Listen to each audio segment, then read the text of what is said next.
Hello everybody and welcome back to World of Warships Legends. My name is Spartan Elite 43 and tonight we are finally taking our first look at the brand new Tier 8 Japanese Premium Heavy Cruiser, I lied, Premium Battleship, the Hizen.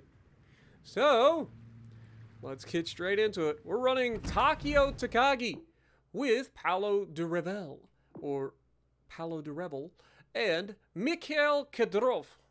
I know. I'm impressed with that Russian accent too. Probably completely butchered it. But anyway, Spartan, why aren't you running Arthas with the plane and all that? Because I need these turrets to traverse sometime this century. So we're also running Flammable Cannoneer. You can take it or leave it with this particular perk, to be honest, but you want as much accuracy as you're going to get out of this. Gyrating drill bits, marksmanship and reaching out, god dang it, marksmanship and reaching out XXL, and of course we're running fight fire with fire. Now, the reason we're running Kedrov is because of the extra gun traverse speed. Now, obviously, if you don't have a high-level Kedrov, this is probably just completely waste of time. Do not try to use Charles Madden, because Charles Madden is actually a waste of time. You will get, at best, somewhere in the neighborhood of like a 1 second faster reload, maybe 2 seconds if you're lucky, and a gun traverse speed change of about 1 second. Yeah, it's not worth it. If you're going to go for the gun traverse, grab Kedrov, otherwise don't even bother. Okay? So, with that, let's look at our build. We are running Aiming Systems Mod 1. Again, you want as much accuracy as you can possibly get. We are running Steering Gears Mod 2 because I need to be able to turn this ship and angle it. You'll see why in a moment. We have Concealment System Mod, again, for the incoming fire dispersion, but also to keep us from being shot at first. And we are running the Main Battery Mod 3. Which allows us, the Epic Main Battery Mod 3, which allows us for every 30,000 damage to get a slightly faster reload. But, unfortunately, this does cost traverse speed. So we're trying to cancel out the extra traverse speed by using this particular mod, right? Because this ship actually has a pretty bad traverse if you use this mod. Alright. We are running the Italian Unity flag, because if you squint just right, it kind of looks like a Spartan helmet. Then we've got the camo that comes on the ship. Nothing crazy there. We are running the spotter plane so that we get a little bit more accuracy when we need it. And then, of course, we have our two heals, which are Japanese heals, which aren't particularly great, and you only get 2 of them, so not ideal. But let's look at the survivability. You get 75,900 hit points, which is surprisingly low for the hull. And it only has 37% torpedo damage reduction, which is surprisingly low. We know that this is a Yamato hull, so let's take a look at what is different about it, because there are some key differences between this and some of the other battleships at the tier. This actually isn't the full Yamato Musashi hull. This is the Iwami Izumo hull. Why is that a big difference? And it's not even quite as good as that, and we'll go over that in a minute. But main batteries, you get 410mm 50 caliber 10th year type mod A's. You get 12 of them, which is the big news, right? It's a 12 gun. This is the Japanese Kansas. Everybody raise your hands in amazement. We finally have a Japanese Kansas. No, you don't. Reload time, 28.6 seconds with this build. You can get that down, like I said, if you decided to use Madden, you would get it down to about 27.6. It's literally like a 1 second difference in a reload, and then you get a slightly faster 180-degree turn time. So instead of it being 36 seconds with this build using Madden, it would end up being 31 here. So Madden gives you a 36 or 35 second reload. The base with the Epic mod, or the, let me start over. The base reload with the, God, what am I talking about? Base 180-degree turn time, I quit. This has been a hellacious night, so I apologize, but I'm trying to get through this. The base 180-degree turn time for these main guns was 36 seconds with this build. until I decided to put Kedrov on, which brought it down to 31, which is much more manageable. Otherwise, with Madden, it would be 35 something. So you get like 1 second difference in reload and like 1 second difference in 180-degree turn time. Me, I would much rather get a much better 180-degree turn time than a 1 second reload because we have the epic mod for that, right? HE shell maximum damage 6,500 with a 30% fire chance. AP shell maximum damage 13,310, which is surprisingly low because it's not American. It's just a normal heavy, a heavy shell rather than a super heavy shell like we get on the Americans. You guys remember that the Americans have 14,410, right? That's what the Iowas have. You know how we know? Because you do overpins, it's 1,441.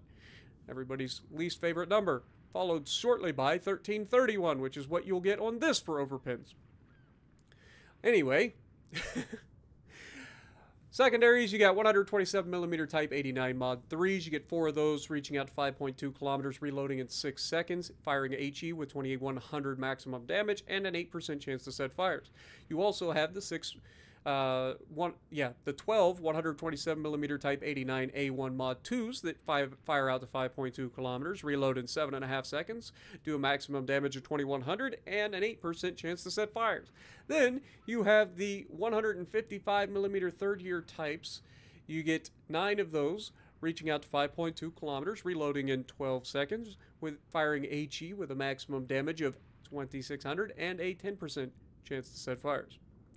AA defense, not good, unless they're dropping stuff on your head, and even then, it leaves a little to be desired. 25mm 60 caliber Type 96 Mod 1s. You get 18 of those doing 32 damage per second at 3.1 kilometers. Then you have the 25mm Type 96 Mod 1s. You get 48 of those doing 120 damage per second, reaching out to 3.1 kilometers. Then you have the 25mm Type 96 Mod 2s that you get 36 of, doing 73 damage per second, reaching out to 3.1 kilometers. 127mm Type 89 Mod 3s, you get 4 of those, doing 20 damage per second, reaching out to 5 kilometers. And you have the 127mm Type 89 A1 Mod 2s that you get 12 of, doing 61 damage per second, reaching out to 5 kilometers. So very, very short range AA. You have, once it gets within 3.1, you'll start to shoot some stuff down. Other than that, like the 127, aka the 5-inch secondaries, don't really do much of anything. Maneuverability, you get 26.1 knots of top speed, so she's kind of slow, but her turning circle's not too terrible. It's at 880 meters, so better than an Iowa, but not by much. Rudder shift time of 14.6 seconds is right there with an Iowa, and that's running steering gears. Don't forget about that. Concealment, detectability by sea, 13.3. Detectability by air is 11.2. Guaranteed detectability is 2 kilometers, and smoke firing penalty is 15.1 kilometers. So, again, not ideal. Statistics. You'll see just how rough of a night I've had. 10 battles, 5 wins, 5 losses. Main gun accuracy, not particularly amazing, 36%. I believe the Awami, which is the closest thing to this that I can come up with, is about 39%, so 3% less accurate than an Awami. The Awami is the 1 410mm guns that I can rely on. So these, not ideal. Overall, though, average damage is slightly lower than I would expect out of a battleship, especially at this high a tier. My average damage has been rough, but I mean, honestly, that's mostly due to the games that I've been in. Like, the games have been awful tonight, as you might expect. XP, 1,578 average. That's pretty much right on par for what I could expect. Potential damage, 1.2 million. That's also right on par. So, let's go to armor. This is the interesting thing. So, much like the Awami, this actually has a different armor scheme. Despite it being a Yamato hull, which we know because it is literally a Yamato, right? It gets the gun sounds and everything, despite it only having 410mm guns. I mean, it's got the Sakura on the front. We have the weird flared rear deck here, you know. So this is definitely a Yamato hull, but with some tweaks. So let's look at those tweaks. Obviously, you got a 32mm bow. Nothing new about that, right? Nothing crazy. This is where things get interesting. So you get a torpedo bulge, but it's not quite as big of a bulge as the Yama and the Musashi. So that's why it doesn't quite get as good a torpedo protection or torpedo damage reduction. So you get a little bit less torpedo protection. But you do get a little bit of a bonus with this turtleback armor. Look at this. Look. Actually, I gotta bring this back, right? So now you can see that the Citadel, which you would think if you look at the top, you would go, "Oh my God, it's got the same armor scheme." No, it doesn't. Look at the overlap here. If we take away the barbets again, you can see clearly the Citadel is actually close to the waterline. Not only that, but there is a slight turtleback, meaning that if you get caught broadside, it's not the end of the world. Now, I wouldn't rely on this turtleback to save you, but it can. Worst case scenario. You're not as likely to be citadeled in this and the Iwami as you are with a Yama. What's the trade-off? There has to be a catch. And the catch is simple. Deck armor. Deck armor is 32 mil. Why is that a bad thing? Because literally everything just shreds this thing, right? Now, I know what you're thinking. Well, Spartan, there's a lot of ships that only have 32 millimeters, and yes, you're right. There is, and that's a problem at these tiers. So if you've ever been in Montana's, if you've ever been in, you know, any American battleship is going to have like a 32 millimeter deck, I believe. But if you know what I'm talking about, you know what I'm talking about, right? But the reduction in hit points that this thing suffers, you really feel this 32 millimeter deck. Like, it gets shredded. Okay, so be careful. If you get into a position where you're being focused, you're going to be hurting real quick. And only having 2 heals on a ship with only 75,000 hit points, not ideal. Okay, so just keep that in mind. Low hit points and a 32 millimeter deck, and lacking in the heal department. So not ideal. But I know what you're thinking. Well, Spartan, it's 12 guns. That makes everything better, right? Wrong. These 12 guns have the exact same problem that every Japanese battleship in this game has, and that is, you will pull the trigger, and most often, you will be completely disappointed. Does that mean that you can't have absolutely nasty salvos? Absolutely not. You can and will have some nasty salvos. But don't be surprised when you get that perfect shot. You line it up, you're salivating, you sacrificed your baby carrots, you pull the trigger, all the guns go off, you get that satisfying thump, you look down range, and it is just pure chaos. Like, every shell on your ship is like, yeah, I can't be bothered to go to where you aimed, I'm sorry. I'm going to land over here, and then his cousin next to him is like, yeah, I'm going to go over this way. These guys are literally Black Friday shopping, and the store is not where you aimed. Okay? That's just, think of that as the shells. Alright? But, yeah. Other than that, I don't hate the ship. I just don't love the ship. I would much rather be in an Iwami than this thing.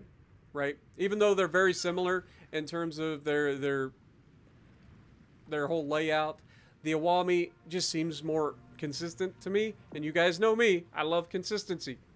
So this thing is literally the Yamato we had at home, right? Like it's like you go to the store, you want a Yamato, your mom is like, "Oh, this looks like a Yamato," brings it home, and you're like, "That is not a Yamato." But you try to make it work because you don't have a choice. That's the Iwami. All right, let's go. Or that's this Hizen.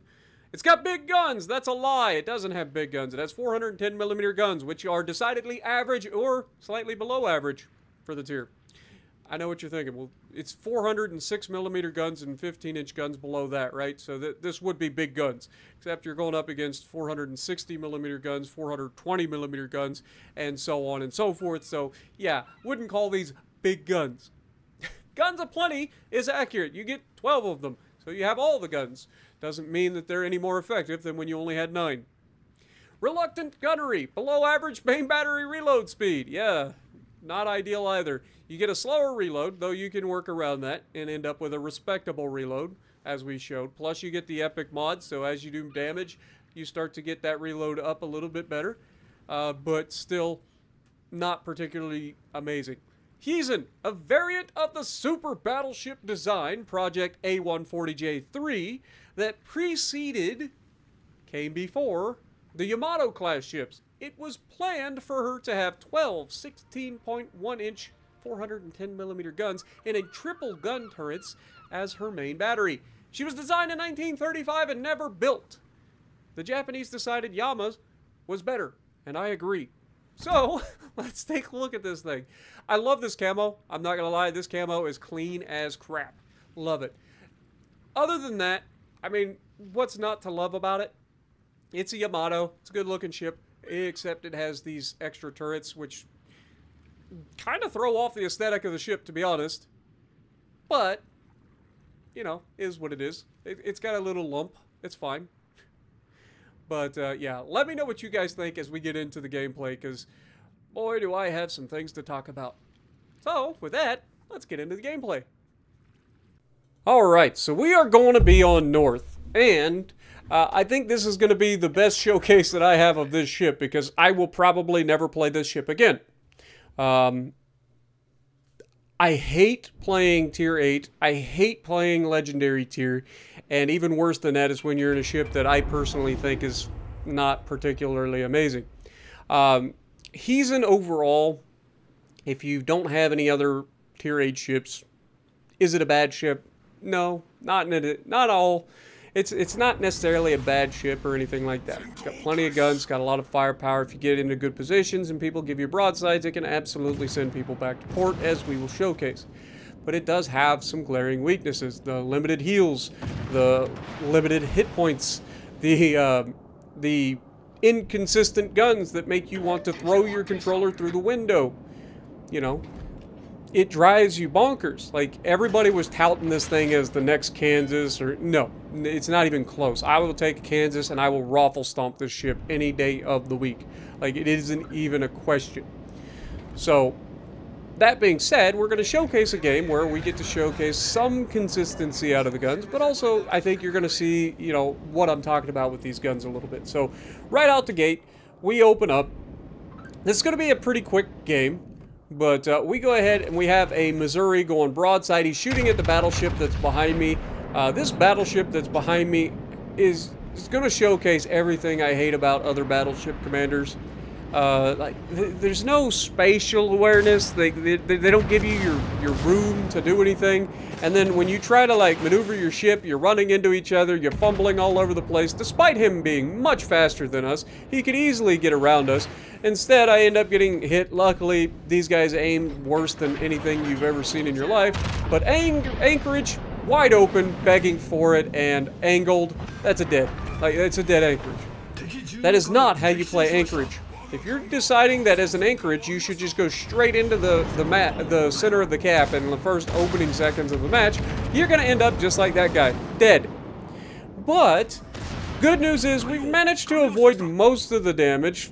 We did take a couple nasty hits as we've run into this guy, and of course he refuses to change what he's doing, right? Because once you're in a position, you got to go straight line no matter what.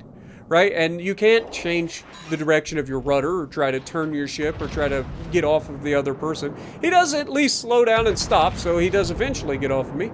But it was one of those situations where, yes, you can go, well, Barton, that's your fault, you ran into him, he was already there. Yes, technically that is true, but also you've got to give room for the other people around you to maneuver.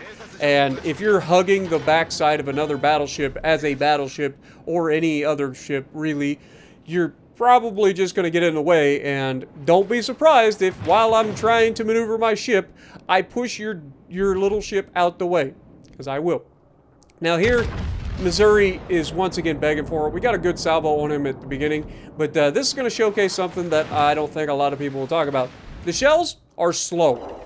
Slower than you'd expect, right? So give them a little bit more lead than you'd expect when people are full throttle, because you're going to need a little bit more lead. Had we actually gotten that shot a little further forward, I'm pretty confident that could have been a depth strike on that Missouri, because he was begging for it. Now, we noticed that there was an Alabama creeping up, and this is that map awareness that I always talk about.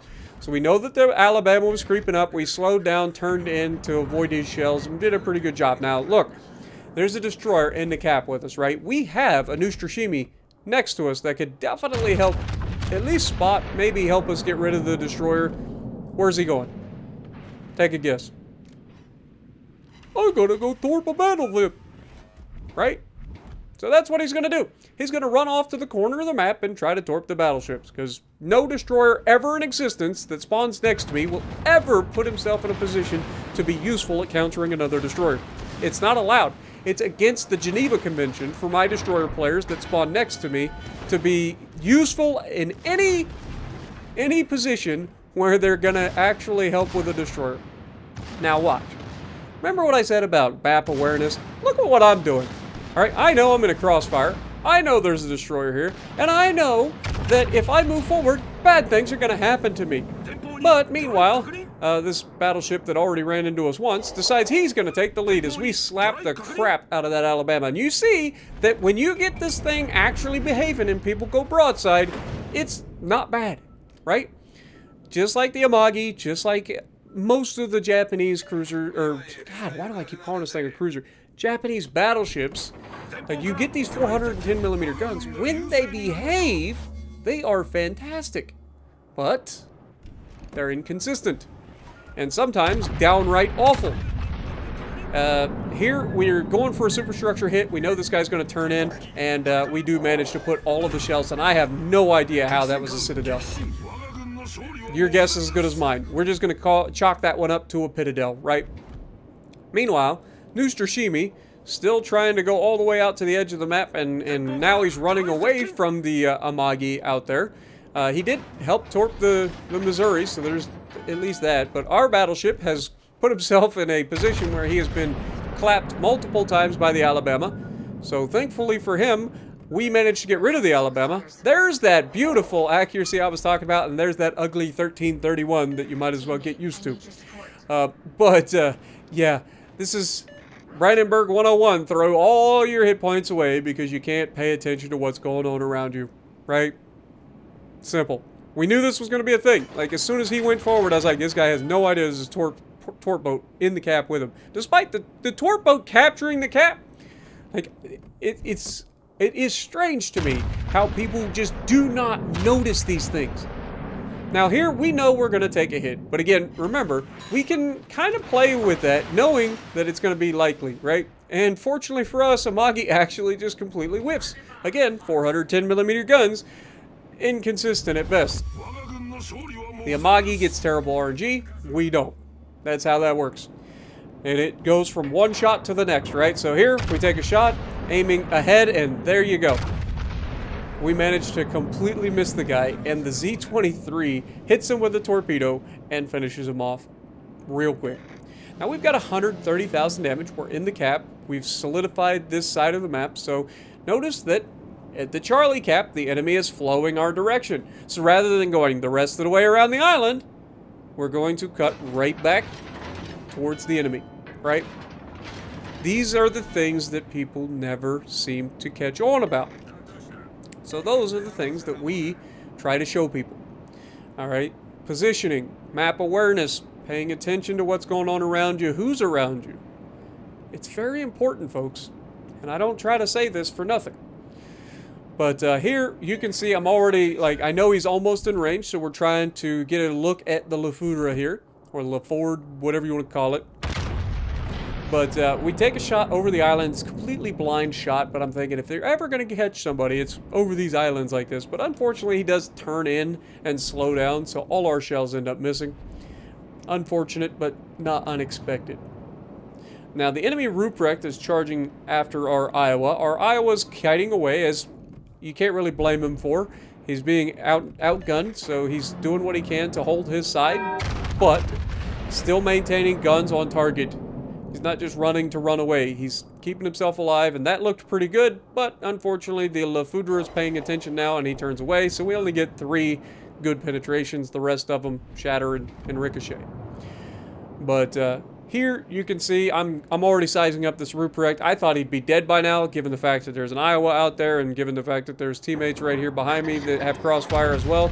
But nope, nobody shot at him, except the cruisers. So I go ahead and take a shot at him, expecting to kill him. And, of course, we managed to hit 4 shells, and only 2 of them did damage, and, of course, we leave him with just enough for somebody else to kill. And the Iowa doesn't even bother shooting him. The Iowa shoots the Le Foudre, and our Summers ends up getting the kill on the Ruprecht, and the Iowa gets the kill on the Le Foudre. So, there you go. overall, I think that it's an okay ship. I just hate tier 8 as a tier, and I hate legendary tier right now anyway. So, do I think it's particularly amazing? No. I think a lot of people probably overhype this thing as a Kansas. It's not. It'll be way more inconsistent than a Kansas, obviously. It also doesn't have the penetration angles that the Americans get on their shells. So there's a lot to be said there. But there are worse options at the tier. So if you get an opportunity and you don't have anything else, might as well take it out there. And if you like what I'm doing, punch the like button, leave a comment below, subscribe to the channel if you haven't already, and as always, I will see you in the next video.